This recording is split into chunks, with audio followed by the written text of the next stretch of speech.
How do you know what structure is generating your pain? A muscle, a nerve, or a ligament, or a joint?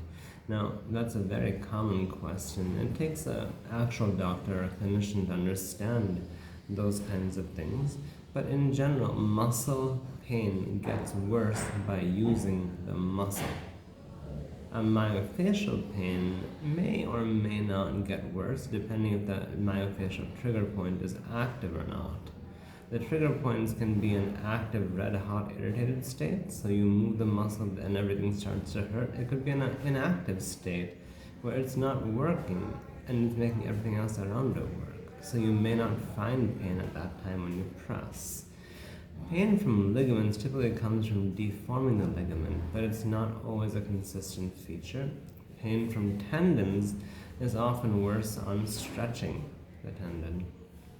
Pain from a joint comes on moving the joint, and often the joint will be restricted because the joint inside is damaged. So the body is putting a protective muscle spasm on to prevent it from actually getting worse.